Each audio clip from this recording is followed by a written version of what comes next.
herpética hablamos de herpes simple, varicela zoster o herpes zoster y citomegalovirus. Todo esto produce una uveitis anterior herpética. ¿Y cómo sabemos esto? Porque antes pensamos que todas las uveitis anteriores herpéticas eran por herpes simple, hasta que vino la PCR y demostró que también el herpes zoster y el citomegalovirus pueden producir uveitis anterior herpética, pero escúchenme que es muy importante. Sin la presencia de queratitis epitelial o estromal o lesiones cutáneas. Es decir, no hace falta que el paciente haya tenido un herpes zóster oftálmico para tener una uveitis anterior herpética. Eso es muy interesante, porque antes pensábamos, no, si no tú no tuvo un herpes zóster oftálmico, eso es con herpes simple, la idiosinclitis. Y no. Pasar, por favor. Bueno, este es de todos los trabajos publicados, el mejor criterio es que son de Tugari Turkun, no sé qué son en turco. Dice, la clasifica en asociada queratitis herpética activa o cicatrizada.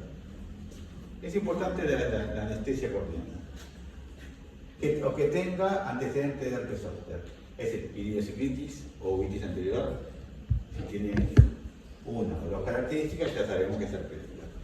Pero si no tiene ninguna de esas características, es decir, antecedentes ni de herpes simple, queratitis por herpes simple, ni de herpes zóster, y no hay compromiso, corneal tiene que tener al menos 3 de los siguientes criterios: recurrencia unilateral, hipertensión ocular más de 22 milímetros en el episodio agudo. Y esto es importante, porque cualquier uveitis que le demos mucho córtico le va a subir la presión. Lo importante es de la uveitis anterior herpética que la presión baja con el corticoide, porque es una uveitis hipertensiva. ¿Cuáles son las uveitis hipertensivas? Herpes simple, herpes zóster, toxoplasmosis, sífilis y crisis glacomatosefílica. Son pacientes que tratando la inflamación bajan la presión. Precipitados granulomatosos que no confinados al inferior de la córnea, no en triángulo de agua. Atrofia de iris en parte o en sector, con o sin transiluminación y discoria. O dice movimiento helicoidal de la pupila, que para mí son versos. Hay una parte atrofiada y se mueve la otra. Helicoidal sería que haga así la pupila. Pero bueno, pasar por favor. Bueno, eso es importante. Fíjense, este trabajo es importante, fíjense que la edad más frecuente es en esos 60 y 80 años para los 3 virus. Este es un estudio multicéntrico más grande japonés que incluyó 259 pacientes con uveitis anterior herpética diagnosticada por PCR en humor acuoso o por signo clásico de herpes zóster oftálmico. Fíjense, el paciente con herpes zóster, pasa que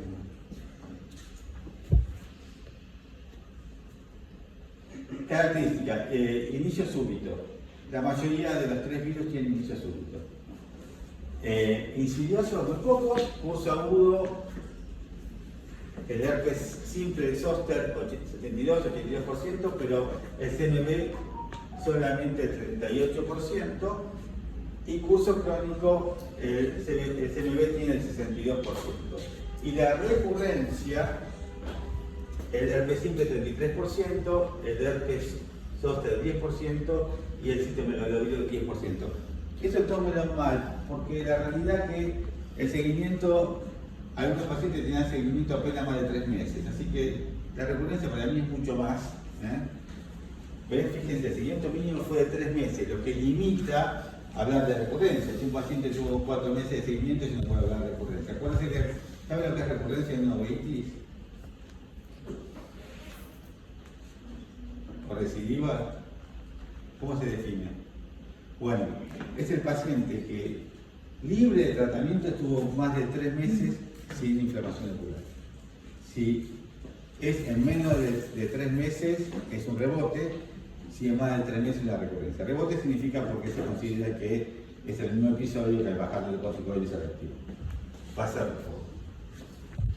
Esto es importante. Uveitis caliente. Caliente significa con ojo rojo, dolor.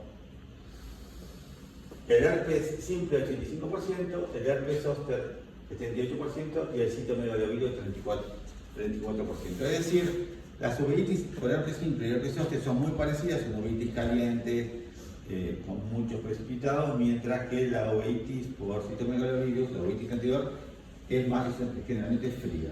Pero todo puede ser todo, se dan cuenta que pasar, por favor. Y esto es importante. Vamos a ver esto de los precipitados granulomatosos. El herpes simple tuvo un 63% con precipitados granulomatosos, el herpes zóster 43%, el citomegalovirus 27%.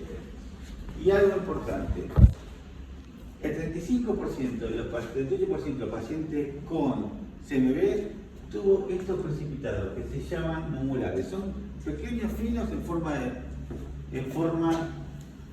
de un círculo. Eso es típico del citomegalovirus. Fíjese, 4% en herpes simple y 38% en herpes en citomegalovirus. Así que si ven estos precipitados, lo más probable es que sea un CMV.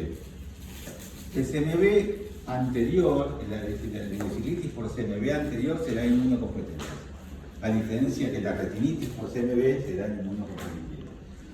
Eso también es típico de la endotelitis por CMV. Pasa, por favor. Otra diferencia es la presión ocular. Aunque todos tienen presión alta, el CMV tiene más riesgo de hipertensión ocular, pero sobre todo más riesgo de cirugía. 45% de los pacientes por uveitis anterior por CMV terminan operándose. Pasa, por favor. Y esto hablamos de la atrofia. Esto es importante. En total, de los herpes simples, el 25% tiene atrofia. Es decir, no todos tienen atrofia. Uno antes pensaba que era obligatorio tener atrofia. De las cuales pueden ser difusas, parcheadas o segmentables. Y el 15% tuvo deformidad pupilar. Mientras que en el herpes zóster hay más chances de tener deformidad pupilar, pero la atrofia total, es decir, las 3 atrofias, es del 32%, pero la segmentalia es la más frecuente. Mientras que en el CMV la atrofia es del 21%, pero generalmente es difusa y no hay deformidad de la pupila. Es decir, es más común la atrofia difusa, el ojo blanco, la hipertensión ocular y la cirugía en el CMV que en los otros 2 virus. Pasá, por favor.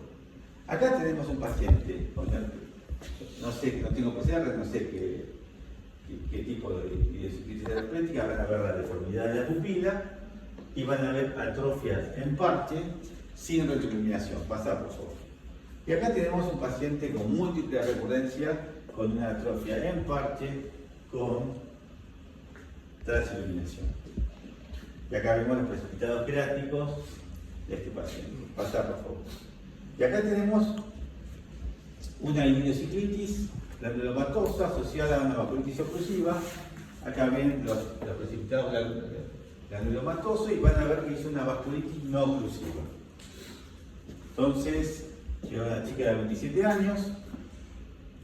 Ahí no sabía qué era el pedido de los estudios, pero luego, pasá por favor, empezó a tener atrofias en sector, atrofias en este sector, atrofia en este sector, ¿lo ven? Esto es una atrofia en sector, no es en parche.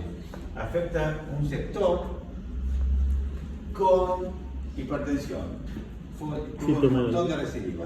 Empezó como una uveitis granulomatosa, pues tarda en hacerse la atrofia. El primer episodio probablemente no tenga la atrofia. Tenga una uveitis hipertensiva sin atrofia hasta que se atrofió, acá como vemos en este sector. Las uveitis anteriores herpéticas pueden producir vasculitis no oclusivas. Pasá, por favor.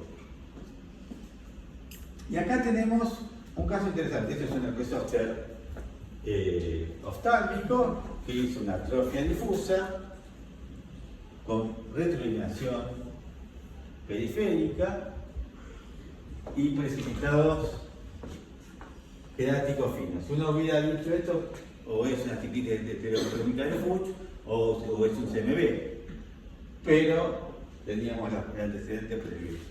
Es decir, este caso es más típico, si vos me decís, de un CMV, pero era un zóster. Por lo tanto, todo se solapa. Es casi imposible hacer un diagnóstico si no tenemos una PCR de pasar. Diagnósticos diferenciales. La crisis glaucomatociclística, que se le asoció a herpes simple, a herpes zóster y hasta el Helicobacter pylori. Y la uveitis anterior sifilítica, que suele ser unilateral al principio, puede ser granulomatosa o no, y suele asociarse con presión intraocular elevada. Por lo tanto, a todos los pacientes que tienen uveitis herpética igualmente piden un test treponémico y un no treponémico. Pasa. Esto es interesante. En este trabajo no he encontrado ningún paciente con crisis glaucomatociclítica con CNV. Y sí encontraron que la despigmentación del área trabecular en el ojo afectado es un síndrome casi patognomónico de una síndrome de una crisis glaucomatociclítica. Pasa, por favor. Tratamiento. Corticoides tópicos, tratamiento antiviral, no sabemos. Ciclopléxicos, tratamiento antihipertensivo, acuérdense que la última opción es la prostaglandinas. Y por último, no hay ninguna evidencia clínica sobre el tratamiento. Siempre damos corticoides. Pasar, por favor.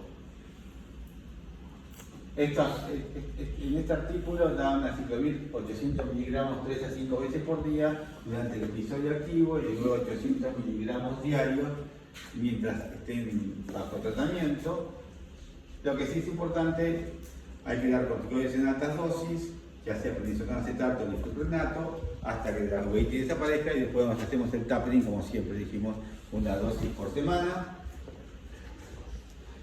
A veces los pacientes con recurrencia se quedan con una gota día por medio de prednisona acetato. Pasa, por favor. Hay gente como Emilio Lott que no da corticoides, no da antivirales, da solamente corticoides porque no hay evidencia. Hubo un trabajo que se llamó HEADS que no llegó a tener evidencia para la uveitis anterior herpética. Por lo tanto, menos uno puede hacer lo que quiera. Yo lo que hago es dar el mismo tratamiento que recomienda la Academia para la Queratitis Endotelial, que es dar corticoides. Yo doy por lo menos 8 veces por día de prednisolona, o también doy TOLF casi 8 veces por día, y le doy a ciclovir 400 miligramos 3 a 5 veces por día, o para 500 miligramos 2 veces por día por 7 días, y después lo mantengo en dosis profiláctica mientras esté con corticoides.